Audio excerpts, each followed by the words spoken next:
seen playoff guys who can win first and second race, the first round, or any rounds, and then they're automatically in the next round. So just with this car, we've seen a bunch of different winners. I didn't really think it would change much in the playoffs. I still thought you'd have teams who even weren't in it who could go out there and win, and that's just been the case all year. So like they had our name in that hat, so pretty good. I mean, does it change? You can have Roval and Talladega in the next round, potentially, likely. Does it change the way you approach it, or change strategy, or change anything on how, if you're in the playoffs, that you do? Not really. I mean, I think you approach it no matter what. You're still racing the field. It's like two separate races, right? You're racing everybody out there, but you're also racing the playoff guys. So, it doesn't really change my mindset.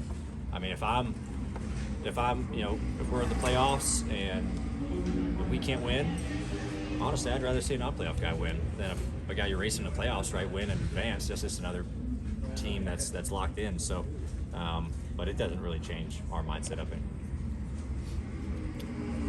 The All-Star race is going back to North Wilkesboro next year. You're one of 3 drivers that have run there. Granted, it was a late model about 10 years ago. What do you remember from that? Yeah, I remember it was really neat. We went there with the past series, and Chase won it, and then immediately got thrown out, and was banned from past for the rest of his life. And so I remember a little bit about it. Just really cool to be there the whole weekend practicing, and I mean, they didn't change anything to that place. I think that was the first race they ran on that racetrack for a long time.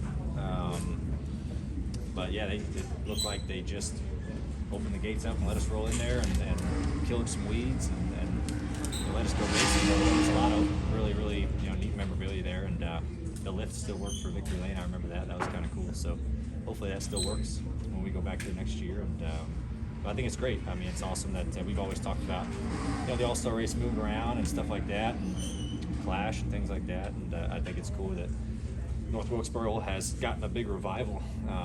That late model race and all the modified racing that's been going on there has been doing well.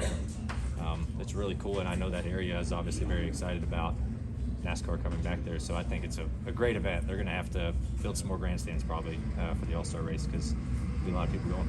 A lot of PJ1 was put down yesterday. Are you in favor of this track being treated in advance? Or? Yeah, we didn't know if they were going to put like PJ down or resin or what, and they've always done PJ here. We've just gotten so used to the PJ being here on the bottom lane. It's like it's normal now. So it'll be interesting for sure. I mean, I don't know how much we'll move up. The truck race didn't move up. These guys didn't really move up. We might move up a little bit in the second group. It's just hard to kind of tell. It would move up pretty good when we had like an hour-long practice, just because an hour of continuous running, PJ gets worn out by 40 cars, and you have to move up and search around. Now, with only 20 minutes, I don't know if you'll see much of that. It's kind of hard to tell until people get out there. But I think it's good. It gives you options.